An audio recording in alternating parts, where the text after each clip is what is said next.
It's the time of the show, people, where we have the introducing slot. So, without further ado, I'm going to bring him on screen and he can introduce himself and we can have a little chat. So, there we go. You're on. Evening. You all right, like, how's it going? Yeah. I don't always wear this hat. All right. Yeah, it's my birthday on Oh, it's my birthday on Saturday, and a bit of a clue there how old I am. And right. my wife gave me this. Anyway, introduce yourself. My name's Frankie Dobson. I'm from County Durham, but I live in York, so technically I'm from York. But yeah, that's me. I write songs, do gigs. Brilliant. I'll take that off for a bit and give me a bit because my head's baking. So wonderful stuff, man. Wonderful. Thanks for coming on the show. Janice did send me a message about to ask you a question. I Mhm. can't think what it was. We'll find it somewhere. Oh, here we go. Here we go. She says Frankie dislocated his knee a couple of weeks ago. Ask him how he did that. I knew this would come in track.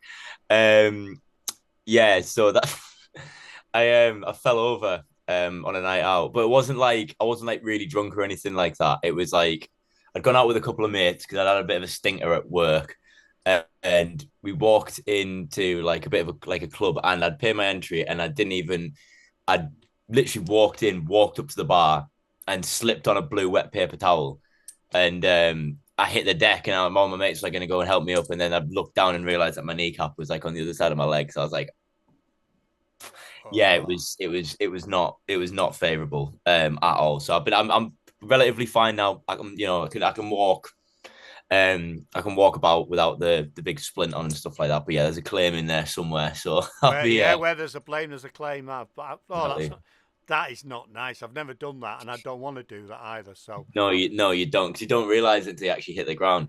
All my mates were going like, it was really funny. They were making a joke going like, what's his name? Like Cat Williams, the comedian. They were all going, the pimp is down. The pimp is in distress.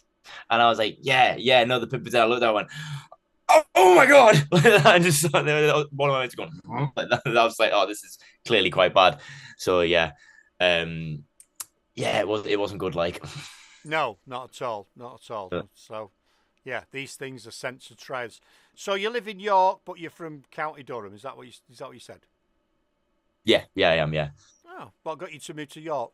Job, something, or family, or Uh, Yeah, I mean, I bit from where I'm from in County Durham, it's a little town called Bishop Auckland, and it's just got there's just nothing there, to be honest with you. There's absolutely zero opportunity there, like no mind culture, like jobs, anything. It's kind of just derelict and run down. So trying to do any sort of musical thing there and trying to get any promoter to believe that we'd sell tickets coming from where we come from, we just didn't I just didn't get anywhere. So I moved to Newcastle for uni. Um, when I was like about 18, 19. And again, there, Newcastle's such a big city. And it's one of them things where you got your home, because you're in a big city with a lot of people in there. There's a lot of homegrown talent already there. And then, you got other people from like bigger places, like, because Bishop Auckland's right in the middle of like the big three. It's in between. It's closer to Middlesbrough, really, kind of. You have like Bishop Auckland, Newcastle, Sunderland, Middlesbrough. It's kind of in the middle of all three. So trying to compete with like everybody from these bigger towns. It just like I say, I gigged there a couple of, like for about 3 years, and it was really good, but it never really like got anywhere. And then yeah, I come down to York to do my masters at uni, but realistically, I was just trying to get the government to pay for us to move somewhere else because I didn't want to be in Newcastle anymore. Um, and I did that. All my mates came to uni here, so I was actually spending more time here than I was actually in Newcastle when I was there anyway. right. Like my school and stuff. So, I come down and stay with a bunch of those guys a lot of the time, and then just be out here all the time. And I was like, yeah, like you know what, Yeah, the music, like the venues and stuff like that, are really good. There's like a lot less of them, which isn't great, but because of that, everything with gigging is a little bit more sacred. So it's a really nice community. Like I said, I've lived here for about a year, so sort of starting afresh, and getting out of that sort of big, like a huge city sort of competition, and just sort of, I mean, obviously there's millions and millions of great bands in York as well, but just sort of, yeah, like sort of starting afresh really, because I was when I was living in Newcastle, I was in a band, and the band split up, and I was doing it by myself, and I was like, it doesn't really feel right. You know what I mean? Like it Yeah. didn't really feel right location wise for me either. I just needed to sort of move some like go somewhere else really. So yeah, York was the move and never looked back since. Love it. Yeah, it's a nice place, isn't it, York? It's a nice place to visit. Do you know what I mean? It's quite Mm. popular with the tourists as well, isn't it? Yeah, it's a city that thrives off organized fun. Um, Sort of your day drinks and your races and haunted pubs and sort of Harry Potter and stuff like that. Which doesn't really hold any relevance, but it's it's sort of trivial stuff like that that people sort of love. But there's a really good sort of music scene as well. Um, a lot of the sort of like because you got Fulford Arms, you got the Crescent, and you got like even like down to like music nights where you have like just DJs and stuff like that. Like there's a really sort of like close music community. Everyone kind of knows each other. Like there's like little tiny bars where acoustic singers will be on who like play their own stuff. And it's mega, and it's like Yeah. the big, and everyone's just like really sort of really into it. Um, so yeah, no, it's a great city. I really love living here. Does it benefit from the tourists then? So people are away a lot and they go, oh, there's a band on. No, more locals. Nah, it's one of them things where you get like a bunch of they're all chain bars and like so really it's a lot of like people going like, are they gonna play any songs that we know? Oh yeah, You know what I mean? They're gonna play any why'd you play that one song by the Killers? I hate it. So I hate all that. Yeah, it's no, it's it's no good, it's is it? you get them anywhere you go though, you know what I mean? Like pubs and clubs and stuff like that, they all get the same thing. Like people don't take a they won't take a punt on something they're not familiar with. So but it's you know what I mean? It's one of them things of like, sometimes people just won't clutch their pearls, but like the day drinking thing's insane. Like because it's just like it's just a bunch of like the people from Durham and like Newcastle, a bunch of like badged up Geordies and like people from like around mines who come down for the day and just like you know go to the races and just descend upon the town. It's just like a smattering of them like horrible brown shoes everywhere and like really tight rented suits from guys probably double my age. You don't fit in it. Yeah, my So uncle lives in Durham, and I've been there a few times. I like it. So yeah, I can yeah. imagine. I can imagine he probably one that might venture to York and give it a go. I've no idea. I've no idea. So I'm out. My face is dead red. It's so warm in here tonight. I've had my heater on, and it's absolutely baking. So I've had that hat on as well. So that's not good. Yeah, I was about to say that hat's not doing any favors. Like that thing No, must be at least about 2 stone. Like, mate, it is really hot. It's really hot. But I've got to wear it, and I said I'd wear it tonight. I'm going to take my t-shirt off in a minute. What does it say here? Has anyone got any questions? Put them in the thing if you've got any questions. What's it say here? Oh, hang on a minute. I'm looking at the wrong band. I'm looking at London. He's not from London. I'm I have absolutely my not. researcher here, you see, and it's from last week's interview. I'm like, London. They don't. He's not in London. Uh, No. what does it say? You've appeared at regional festivals and gigs across the UK, including noteworthy performances in the North and planned first headline show. So I don't know if that's gone or that's about to happen.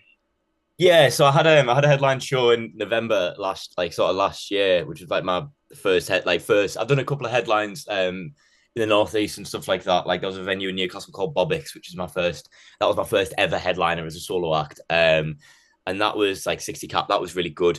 But the one I think that was in reference there, we did a gig at the Fulford Arms in York, headline there. Oh, right, okay. November. Um, and that was great. That was like 100. Sold it out. It was like 150 people.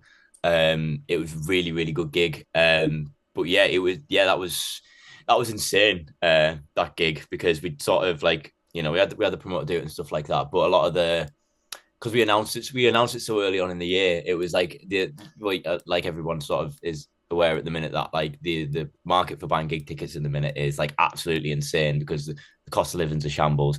The way that like a lot of grassroots music venues have been treated as shambles. So like people like the average person who'll go to a gig will like they'll either buy the ticket in advance. It's like if they're very good Samaritan when it comes to gigs, or they'll be like you know what, if there's still a ticket knocking about at the week of the gig, then maybe I'll come. You know what I mean? So you all you need to do is like fart the wrong way, and these people you just won't turn up. It's like don't say you will in the first place because it's such a chew on. So yeah, we like that was selling that out was definitely a really big thing because it was only the year before that I did a gig at Fulford Arms supporting Shambolics as an opening support act. So to go for Nice. an opening support act, then a year later selling the venue out myself, was definitely a big like a bit of a money move. I was sort of I'd only taken note of that really like the week after the gig where I'd gone, yeah, it was a year later that I'd just gone and done it myself and sold it out. So yeah, it was something that it filled me with a lot of confidence. It also kind of drove me a bit mental because I work a full-time job as well. So trying to plan an intricate stage show where you have like, the drummer's got in-ear monitors, so you need to program everything to a computer and bounce it down to him. I do that bit. Everything to literally everything to do with the music all just sort of comes from the inside of my horrible brain. So, like doing that, getting people to actually buy tickets, promoting it. You know what I mean? Like doing the social media game, everything. It was a lot. So afterwards, we did that, and then we did we did a gig in a pizza shop as well. This was our last gig of the year. It was sort of like a guerrilla gig type thing. I saw the street I live on in York. There was a pizza shop there that I used to go to quite a lot when I first moved there, called the Block. And it was like it's just one of these places that the guys there were really friendly. When I started hanging posters for Fulford Arms, I got I could talk about this now because I'm out of the thing with it. York Council tried to like grill me for like 110 quid a poster because I was fly posting around York. Insane, right? When there was so many other posters that they could have been taken down that were saying a lot more problematic things. They've just said, right, you need to take it down or you're getting charged 110 quid a poster. I was really sad. I'd gone to the Block one day and got some sorry pizza, as I called it. And they're like, oh, you can put your poster up in here. Like, oh, come back if you want a beer. And we put DJ nights on and stuff. And then just started going back with them. And then like the guys there, like Scott and George, like two like really close friends of mine now. And I went in one time, they told us they were closing down. And I was like, what? They're like, yeah, we're closing down. It's, just the way of the water, I guess. And so I was like, right, me and the band are going to come play in the pizza shop. And they're like, oh, what, like acoustic? I went, no. We'll bring a full band set up and do the gig from the Fulford Arms in a pizza shop that holds maybe 30 people at a push. And we'll just open the door and let anybody in. They were down with it. They were like, what are they going to do? Close us down. So we did this sort of like, it was almost like a bit of a street party, really, because all these people turned up and there was people outside. There was like people like spilling onto the streets a little bit. We thought at some point because of the like people like there's a lot of restaurants and stuff around there and like other pubs and bars who were like coming out and being like a bit noisy and stuff like that. But we were just like, we'll just turn it up and just go louder and sort of send the place out in style a little bit. And we did that, and a lot of good come off the back of that gig. I think the stress level difference between putting my amp in a pizza shop and having my drummer being suspiciously next to the beer pump, which is probably the most problematic bit of the gig. But in fact, like the stress level differences are just really good gig, really good time.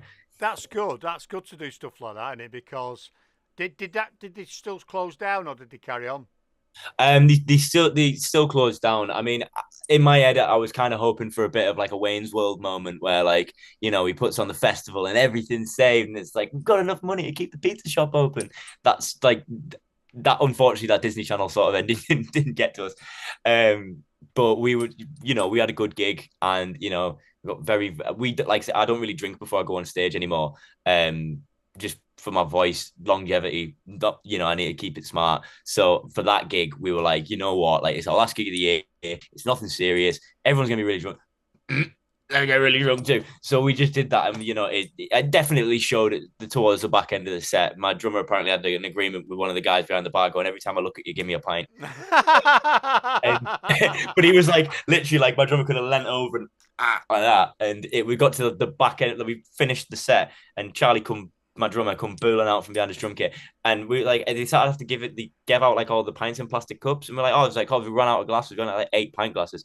Charlie just had all 8 of these pint glasses behind his that was like 8, not regarding the 4 that he had before I'd seen him. He just like the kick can really put it away. So it was like, I was like, Charlie, where's all these big glasses gone? He's like, don't know. I was like, all right. Awesome. That sounds absolutely wonderful. Let's see if I've got Yeah. any more questions for you. No, really cool. Sounds. Yeah, that's something like that. It's quite enjoyable, isn't it? Because it's not Mm. like you say, the pressure is all off you, and you can just have a bit of fun. So, That's yeah. it. We wanted to do more of these sort of like guerrilla gigs afterwards. We're like, oh, let's do this all the time. We had someone wanting us to play in their uni accommodation kitchen for their 19th birthday. But that quickly got shut down. She was like, yeah, no, it'll be great, like it'll be great, like bring full band, it'll be sick. And then she was like, she texted me a week later going like, yeah. So I spoke to my flatmates and they were like, absolutely not. They were at the gig. It was like they're like, oh, we'll get arrested. I'm like, well, if anything, it'd be the people who are playing the instruments who'd be getting arrested. So Yeah. I was like, I wouldn't be too asked about that. So probably not French. Yeah. I wouldn't be too bothered about You that. can So, swear on. You can fucking swear on here, mate. Don't worry about swearing. It's not a problem. do you know what? For my own sake, I've got to cut back because I use it as punctuation sometimes. I So do. I do. My wife's yeah, known me for 27 years, and I did my speech for me, for my birthday, and I'd had a few drinks, and she went, yeah. a little bit less swearing. I went, it just Oh. comes out, and it's like your pauses and everything, and Oh no! yeah. The thing is, I need to watch it because my nan watches all these. My nan watches every single interview I do. She'll probably be watching now. Oh, what's the name? Her name's Anne. I don't know. She might be, but She she's better. I'd be watching it, and don't be dissing my show. I know you doing watching me swears. A right potty mouth lad him. I bet you never. I bet he was what's the name? Soap in his mouth. Do you know what I mean? Oh she does. She still tries, but yeah, it was. And yeah, but apart from that, we wanted to do more of that. So basically, after that gig, I managed to speak to a couple of people who sort of got like some level of management involved now, which kind of happened. Like it was kind of funny. I was saying like we do 3 years in Newcastle, like absolutely slogging my guts out, like gigging and stuff like that. I come down to York and do a gig in a pizza shop, and then suddenly I've got like a manager now, and it's like there's something there. You know what I mean? So there's something sort of kind Well, of you've done something different, haven't you? It stood out. No doubt you put it all over social media. So they'll think, hang on a minute, these guys have got something about them, something different. So you've got to be different nowadays, haven't you? You can't be the same, otherwise you just get well, that's it. sloshed together. That's So it. I think the problem is like nowadays a lot with the promotion game. I mean, I've experienced it, which is like almost like social media fatigue, which is like getting into the rat race of like posting all the time and like learning about like algorithms and like if something's sort of trending online, you have to sort of jump on that bandwagon to get a few likes and stuff like that. Like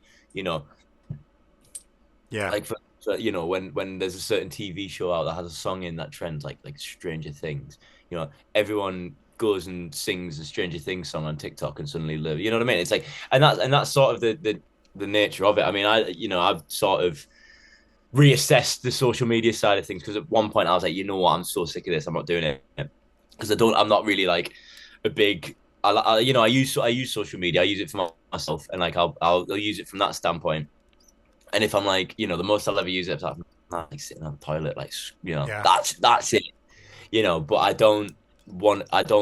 doesn't really entertain me. But realistically, at the end of the day, the only person that I'm tripping up is myself because doing these gigs and it's mega, and we need to focus more on like if the gig was good, but you haven't got anything to prove that it was good, then it might as well not have happened. yeah. So it's sort of the right. Instead of recording like one video a day, why don't you record like four and change your t-shirt 4 times? You know what I mean? Like something dumb like that, and just do a bunch of covers and then just post them every once in a while. And it's like it wouldn't hurt. You know what I mean? I was like, damned if I do, damned if I don't. So it's like, just Yeah, do you it. could, or a bit like this show and a bit like these interviews. It can be Mm. whatever, 20 minutes, or I'll do a full 2 hour one for something else, and Yeah, I'll chop all that up. So you've done it in one go. You've done a couple of hours, or you've done an hour's show, and then yeah. this go out in little snippets, and then that'll just keep going. But you could sit there at some point and just record 10 minutes, 10 or 15 minutes or something, chatting away, and just chop all that up. And you wouldn't even have to change your t-shirt. It'd just be the same. It wouldn't really matter. No, exactly. I did a video. I remember like when I was trying to really get on with the social media stuff, I did one of them videos where it's like, come with me and go and do this. And I was like, you can hear the like in my voice. I'm like, come with me to Yeah. go to Newcastle to do a full shoot. Like that. And it was like, you can hear the despair of like the struggling musician voice in my thing. But it's one of these things. I mean, obviously there are some people who are really, really good at it. A lot of people have the time in the day to do it, which was another thing that I Yeah. was sort of with is like I say, like a lot of the bands that like, I mean, I say this right. I'm 23, right? There are bands who are like again a bit younger than me who are probably at uni or don't have a job or anything like that, or like they don't need one for whatever sort of financial reason. Um, they'll be able to go and just post stuff on social media all the time, and they'll be able to like do something new all the time. Where like for me, like the past few months, I've been like working in an office, so I don't get a chance to do that because I'm too busy like Yeah. breaking my balls so I can actually make like ends meet. So it's been a hard divide. You know what I mean? Like, and you get into it. I've got to a point now from like doing gigs so early on as a teenager, being like, oh, you're in a band. Ah, so like from being not being a cool thing to then everyone going to college and then it being a cool thing to then getting to that point where like, when you get to I want to say somewhere like 25, a lot of bands start to do things. Sam Fender released his first album around about that point and stuff like that. People start the pocket watch comes out. You know what I mean? People start going, Yeah. Yeah. get on a bit there, buddy. Well, Yeah. something gonna happen. Yeah. So doing that and then being locked in an office and sort of almost actively seeing the competition pass you by, is mad. But also at the same time, it's like everybody my age is still just sort of starting out. I mean, I've been doing this like it's for about 10 years. In and out of bands. I committed like 7 years of my life to a project that in the end didn't really work out, and it was down to me to decide whether I wanted to do it for myself or not, or did I just do it because I wanted to be in this band. So like, it was, it was a tough pill to swallow, but ultimately what I'd realized is actually my band at the time, we weren't that big. I was going on like we were Oasis, we weren't. We were decent, but we weren't like Yeah. earth shot. We started in like 2017. We were around about the same time that like the K's and all the Cores and all that started off, and it was hilarious because we all sort of came up at the same time, but they obviously had that consistency, and they're all a bit older than me as well. But it was like the consistency and the same people all the time. And my band was always like chopping, changing, and out. It was, if it, I'd realized now in retrospect, if everything had gone to plan, probably be at that level now, and Yeah. obviously quite young still. But now I sort of go like, well, this is more what I like to do. You know what I mean? I like to sort of write the songs. Even though I've collaborated with a couple of people before, like Kyle from The View. I've wrote a couple of songs with him and stuff like that. Actually, good segue. My next single that I wrote is co-write with him, and I like sort of it, but if it's not with somebody like who I'd like known, respect, it would just be by myself, and like I'll just sit and write my songs and play my songs because ultimately at the end of the day, every song I've ever written is about myself and like my life and stuff like that. It's the only thing I can talk about really in a song. Yeah, well, yeah, and unless you make it up, but it makes sense. Because what we normally do, I'll have to play at the end. We normally play a track from the band before they come on, so Mm. people can know what they sound like. So on yours, this one tonight we'll play afterwards, and Mm. we're going to play So Real. So what's that about? Oh right, yeah. So real. It's to be honest, it's kind of sort of fit in with when we were just talking about the social media thing. That's kind of what it's about. Um, so real. I wrote. It was a time where like, I wrote it basically to put it in sort of short. I wrote it about like what you call brain rot, which is like, I mean, I see it. It's like I've got like two younger cousins, right? One's a lad, and one's a lass, but both around about the same age, from different sides of the family, and they're sort of growing up in the age of like social, like TikTok being the predominant form of social media. Yeah. Whereas like when I was younger, like Snapchat had just become a thing. Oh Uh, yeah, yeah. My lad's the same age as you, and he was all over Snapchat. yeah, and I mean, I still use it. People are like, you still use Snapchat, but besides the point, it's sort of like every sort of every time I've ever gone out, York, like I say, York's a really busy city, and everyone's just buried like that all the time. People walk into you and be like, "You walk into me for?" I was like, "Lad, like, I like, I sort of like, I was going to say, use Yeah. your brain." So it was that sort of thing of, and also like at the time, I was probably doom scrolling as well, quite a lot, seeing a lot of like bands, comparing myself to a lot of bands, which was sort of like a big thing that I had to kind of get past. Seeing just random stuff on social media that is like, social media is this weird sort of like cornucopia of absolute crap sometimes, because you'll get like, say, you'll get stuff that the algorithm will feed you stuff that you want to see, which is like, it'll make you want to see, bands if you want to see bands and stuff like that. But then every once in a while, it'll throw an absolute cyclone of bullshit at you, where it's like the first thing you see is like, oh, some I'm trying to think of some random stuff. It'll be like some guy. It'll be like some guy throwing up in the toilet, and then the next one's like some like OnlyFans model, and then the next one from that's like you know Yeah. Weird, isn't clips it? from your favorite childhood TV show. Remember this, guys? Like it's that weird thing, and I was like sort of sat there going like, oh my god, I'm losing hours like hours on my phone. Like I used to work in hospitality, and I used to like sit there on my phone before I go to work. Like, oh, well, I've got work in a couple of hours. I'm too tired. I'll get breakfast. I'll just sit in bed on my phone. And it was like, what am I doing with myself? I know it's And hard, like, isn't it? say, exactly. And then, like, say, I noticed it when, when I used to go when I go back to Bishop, and I'd see my little cousin, and he would like say what his generation of like sort of crack is, like the sort of stuff that people take from social media, and he'd be like watching stuff online, and he'd be like glued in like that for ages, watching like some of the most random stuff I've ever seen in my life. And I don't know, I don't want to be like, "Hey, kids don't understand it." I'm not going to be like the granddad from The Simpsons or anything like that. But I just thought like, there's a thing on social media to simulate anything that can happen in real life. You know what I mean?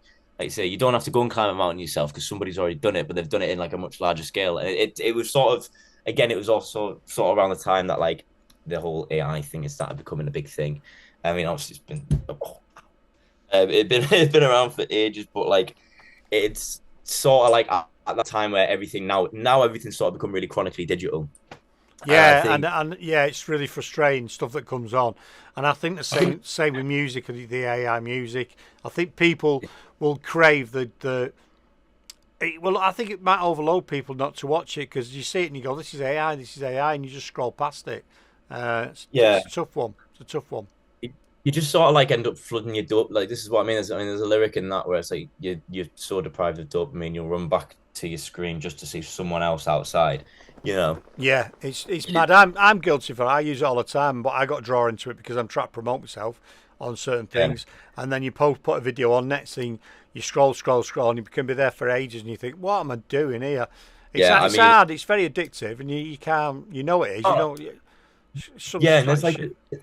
there's so many things with like the whole AI thing now, which is just like kind of ridiculous. Where like, oh, what was it that I mean, there's loads. Like you say, there'll be like people would de-age themselves, or they'll take pictures of like old pictures of family relatives and like use AI to bring it to life and stuff like that, which is like obviously there's some level of sentiment there. Yeah, But then there's also like I was reading a thing the other day which really freaked me out actually.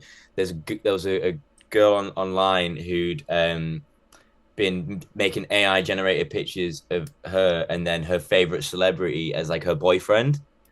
And it was that guy, that Joe Keery, from Stranger, the guy who plays Steve Harrington in Stranger right. Things.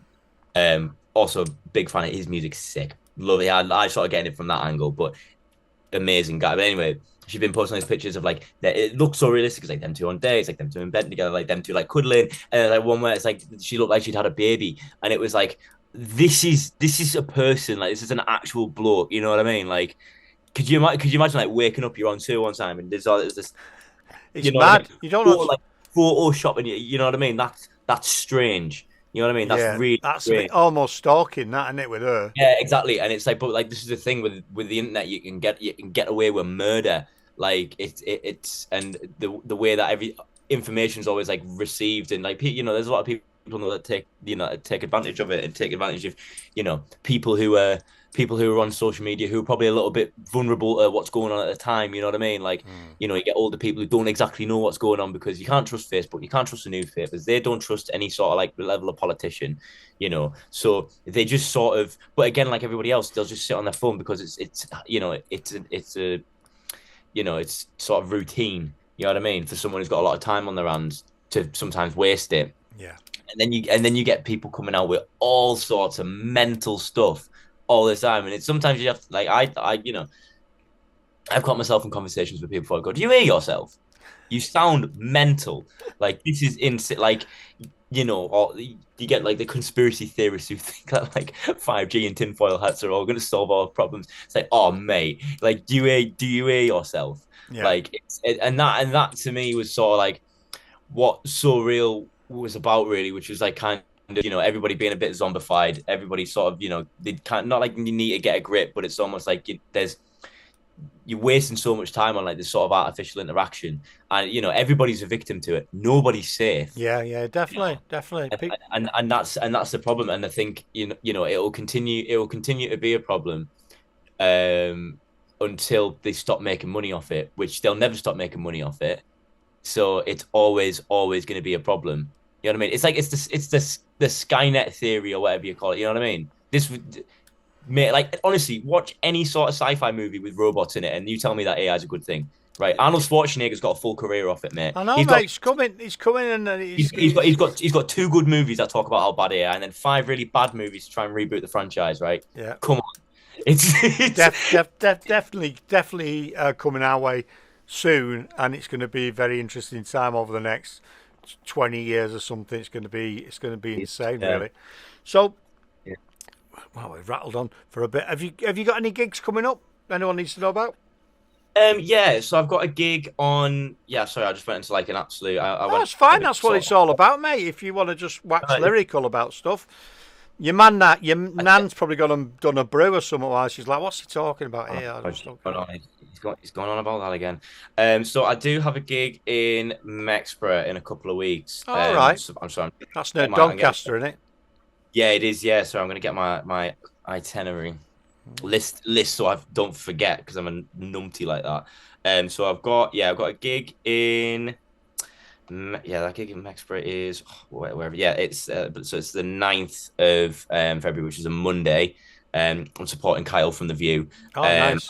Then an acoustic gig, and then on the 13th of February, I'm playing a festival in Manchester called Alt Arcade, off the square, which is sort of going to be like a day thing. I've done a couple of festivals in Manchester before, so it'd be nice to sort of get back there. There's a couple like to be confirmed ones and that yet, and then the gig after that, I'm supporting a lad called Pablo Carrizo in March at Fulford Arms in York, but.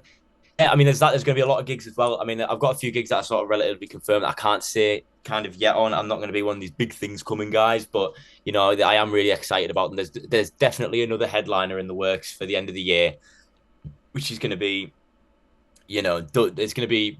We've decided we've already booked it, but like I obviously can't say anything about it now. We've upped the stakes sort of to almost mental level now, so it's going to be like double the size as the last one, and it's gonna be on a really good night, and I'm really really excited for it. I've got a song coming out. It's going to be on Valentine's Day as well, so just sort of put that out there as well now because we got a music video done for it, and sort of starting off the year now as we mean to go on, so everything's more prepared. Like all I've sort of been doing for January, except for hobbling around like an idiot with this knee, is sort of sitting and trying to utilize my time as much as I can, getting everything booked off for the year now, getting all the sort of smaller stuff booked off now, to then be in good stead for the rest of the year, so I don't really have to worry about it. So on Saturday, I'm going to Manchester to do a photo shoot, which will be fun. I mean, I can't, as much as I love playing my hair and looking in the mirror, I'm a bit awkward getting my photo taken, so that'll be fun. I never fucking noticed that. I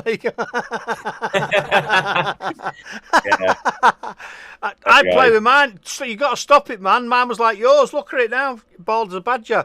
Right, listen, but we need to crack on with the show. I'm getting a bollocking here from a producer. You want to see what she writes to me? Anyway, absolutely. I tell you what, mate. Wonderful to chat to you. You're not behind the door. You've got a lot of confidence, which I like, and that's you've made my job extremely easy because you've gone with the flow, and I absolutely loved it. And I'm going to play your track now. Wish you all the best for the future. But before you go, can you do us an artist drop? Can you say this is Frankie Dobson, and you're listening to Duggys Atomic Radio?